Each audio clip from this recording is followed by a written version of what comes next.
Hey guys, welcome back. It's been a very long time. Happy New Year. Welcome to 2023. Yeah, it's been a while. Life has been happening, many things have been going on, but I just sort of thought, you know what, new resolutions and whatnot. I have tried to say to myself I would make at least upload at least two videos every month. So let's do this.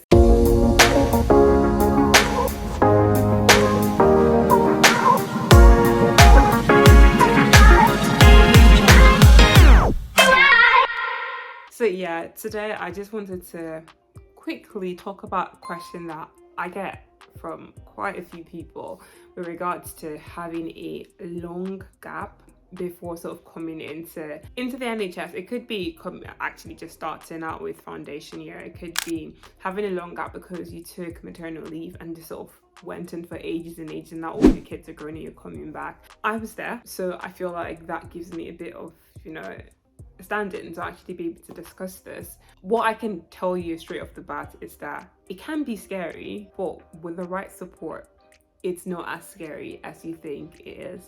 So just a bit of background. I think most people, if you've been here for a while, you already know that I graduated in 2016. So we're in 2023 now, so that is 6.5 years ago. Quite some time. Yeah, it's a while. But I only came back to do my F1 in 2021. So I'm still in F2. For context, my mates who sort of came in directly, obviously, as an IMG, it's a bit harder if you're not in if you didn't know about the process first of all, sort of jump in. But I actually remember I had a classmate who sort of came in, about two of them sort of came in almost directly. So those lot are like senior registrars right now, like level ideally, to sort of count the number of years.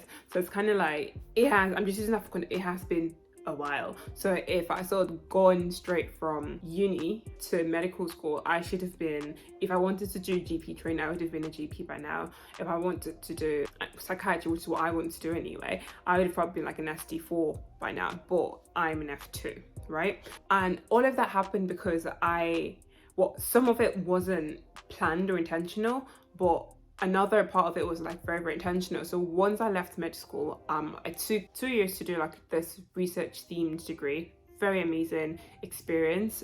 Went through that and then had another sort of years of unplanned life just sort of happening things. And that took a while until I sort of finally got into foundation training in 2021. But from that period to starting F1, it was about 5 years. And I tell you, it was scary. Now, this is me saying this as somebody who is an educator. So I organize classes for people. I've tutored people for exams and helped with like preparations for PLAB, made my own courses. I study. I am a bookworm. I'm a geek in a way. So it's kind of like, even sort of with going through all of that, I still sort of felt like, this is like, how's it going to be on the first day and all of that. And I'm here to tell you, I know most people would have already, but it's very normal. First things first, it could be very scary, but with the right support, with the right frame of mind, it's not as scary. Now, I think what most people want to actually know is, what do I need to actually do? Now, what I would say for any IMG, for any mama who's sort of taking time out for her babies, for whatever reason, you took a different career. I did a bit of research, or you went into academics or whatever, and then you tried to come back. You want to give yourself the best advantage. And one of the best ways to do that is by trying to make sure you preemptively reach out to whatever trust you would be working at to try and organize a shadowing period. Now, this is under the assumption that you already have a job offer. So that's number one. If you already have a job offer, try and make sure that you actually ask for a shadowing period. If you don't know what that means, a shadowing period is a period where you literally are there acting as a shadow. That's an easy way to understand it. What does that mean? You're moving around with the doctors, moving around with the team members, whoever actually has the necessary skills that you need to actually do your work, or to actually literally just show you around the software, the system, things like that. You're moving around, just sort of seeing how they actually do the work before you start to do the work, okay? Number one, shadow, right? Now, again, that's on the assumption that you already have a job offer. Now, what if you don't have a job offer? You don't even know what the NHS is about, right? The other thing you could do is try and organize an observership.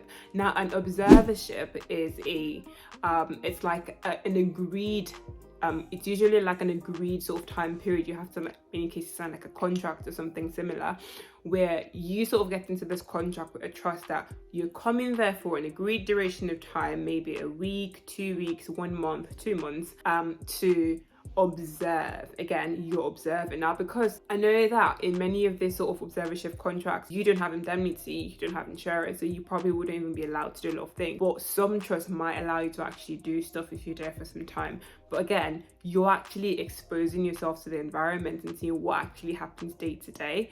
You're actually seeing for yourself that it's not as bad as it seems. Now, a few sort of drawbacks that could happen or hinder your experience when being sort of full and all around could be that you don't go to a very supportive hospital, or the NHS right now is stretched to the bone. So let's say you go at a particular time where there's actually nobody that has the skill that you're meant to be shadowing. When I did a shadowing at one point, the person I was meant to be shadowing only came for like 1 day, and he was like, what do I do with that? Yeah. So it's like you want to actually make sure you're doing it in a very timely manner. You make all the right arrangements, you know, that you actually are going to be shadowing a human being that knows what you're meant to be doing. So yeah, try and make sure that you optimize your chances, you put yourself in the best possible position. So those are the first 2 things that you could do. Try and ask for a period of shadowing if you already have a contract, or get an observership. If you want me to go into details of observerships, please leave a comment down in the section below. I actually have this brilliant plan in regards to observership, but I'm going to do it at some point anyway, but if I do get more interest in that, I might just expedite that.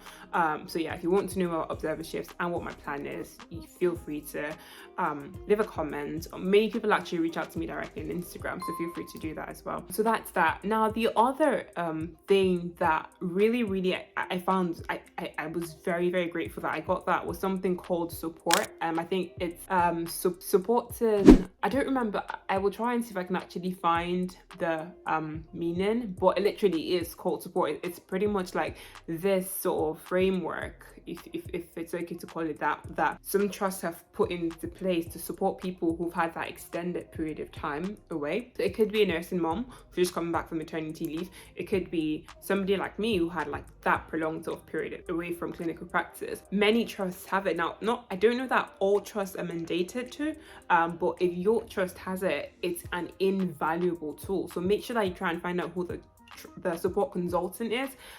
Reach out to them if nobody's actually tried to already connect you with them, and just sort of say, you know what, I think I need some help, I think I need some support with this sort of time period.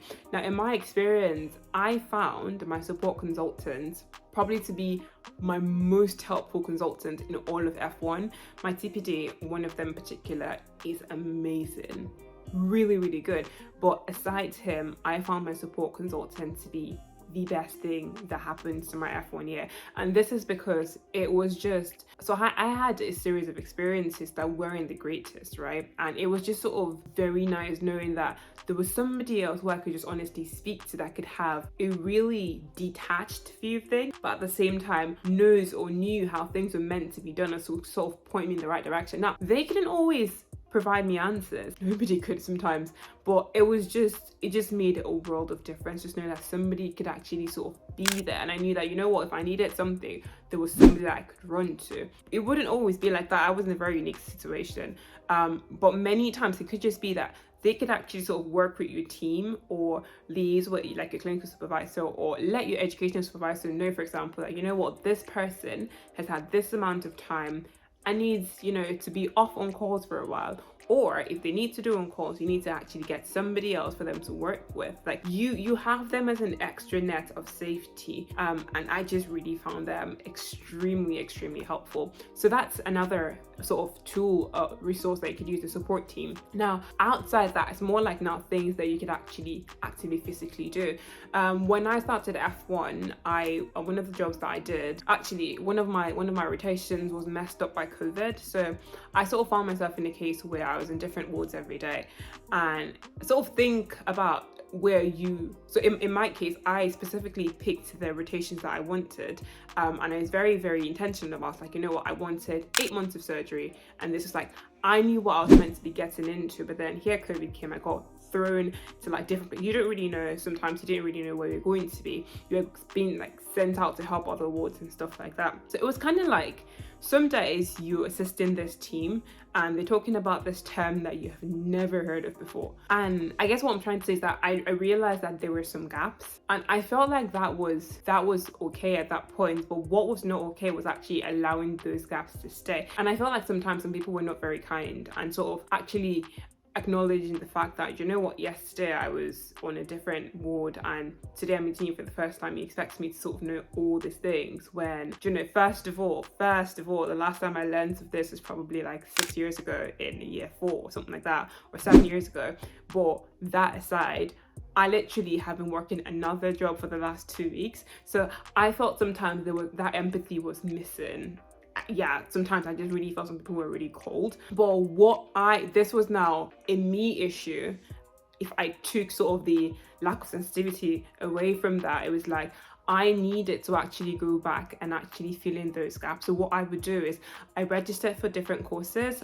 One in particular, I'm not going to mention the names because nobody's paying me for this video or whatever, but they I found it to be a very, very invaluable resource, because it was kind of like, I would literally go, you know what, now I learned, I met this kind of patient today, I don't know what it was. Sometimes it would be that the values that I learned something in school was different from what they use in the UK. So I'm like, that's okay, but at that point, obviously it feels like you've been tested or whatever, and it doesn't feel great. But when you come back, I'm like, you know what, this patient had this and this and that, so I want to read up on that.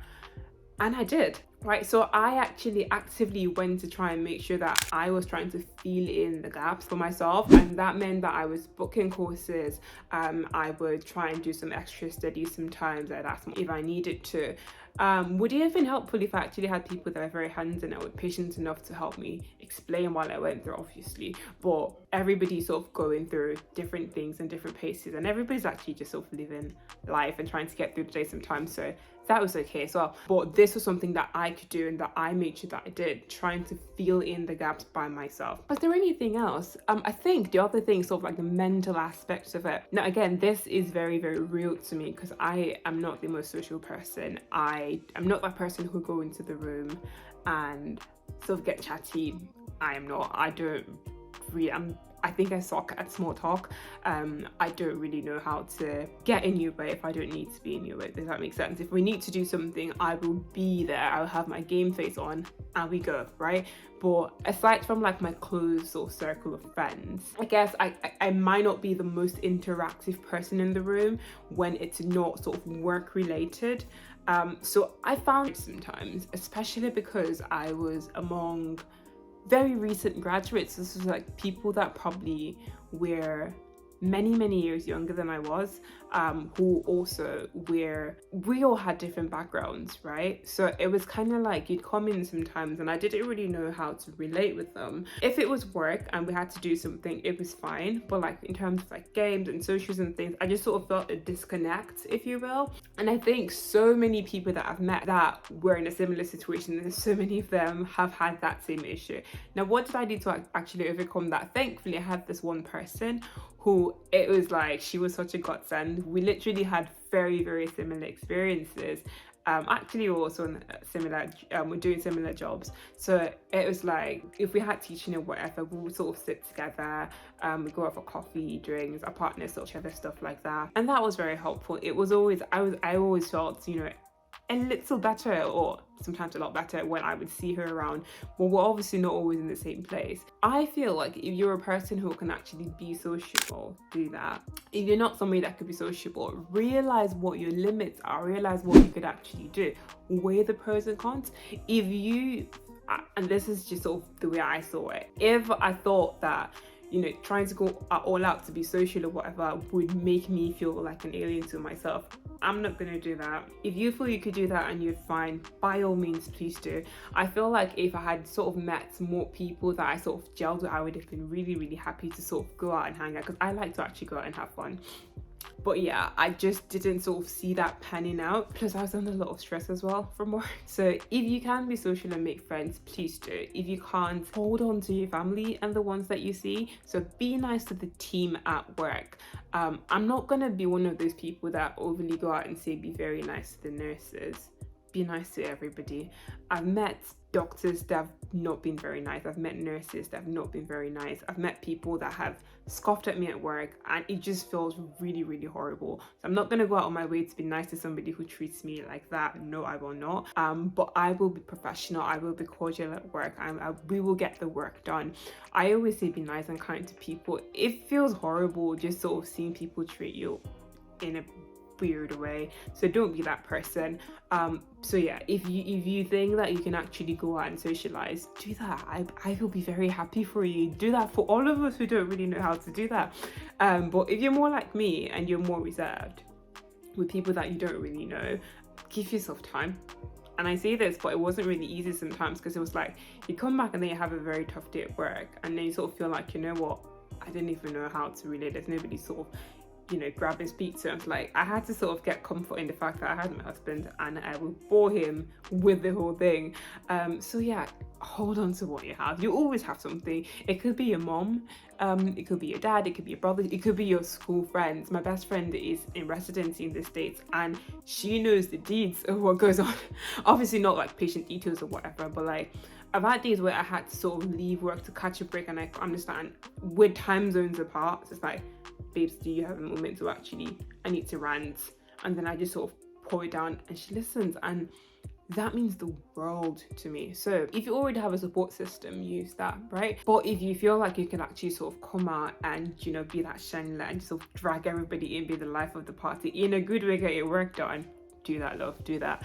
So yeah, just sort of coming back to summarize, this whole sort of video today was sort of talking about what you could actually do to get yourself in a very good position if you've had that sort of gap or time out. So firstly, you can get yourself a shadowing period. If you already have a job contract in place, you could get an observership. And like I said, if you want more information on the plans I have towards observerships, feel free to reach out to me on Instagram or leave a comment down in the section. We could speak about that later, or I could sort of let you in on it. So I'm sort of trying to make a plan around that. But until that's all sort of you know, settled, I will not be going into details. So your shadowing period, your observership period, you also have the support group, not support team. So try and find out if the trust you're going to has one. Honestly, connect to them. They are a lifeline to have. You try and do your own bits by trying to fill in the gaps that you feel, like what you feel you have, or the gaps that you see. If you're working on a surgical ward and like things are done differently to what you know, the way that you were taught, where you trained, then try and actually update yourself. You would almost normally, everyone can't always be, you know, just sort of straight to work. I don't want to speak to everybody. There would usually be one or two nice people. Find those people. I am very, like, my antennas are up when I'm in the pin, like, who is the nice person there? And I will find you, and I will ask for your time, and I will wait for you to give it to me, and I will ask you questions. So find those people and actually ask them questions. And the last one is mentally try and make sure that you're okay, you're taking care of yourself. If you're in an environment that's not the best, I apologize on behalf of, you know, the NHS. Obviously it's not my place to, but like, I understand and I feel that I've been there. But if you feel like you could actually socialize, do that. Just make sure you're taking care of yourself. Make sure you're doing the best that you can. It's not as scary as it seems. Try and get all the support that you can, and it will get better. Please let me know about your experiences. If you've already sort of gone through this before, let me know your questions in the comment section, and I will see you next time. Bye.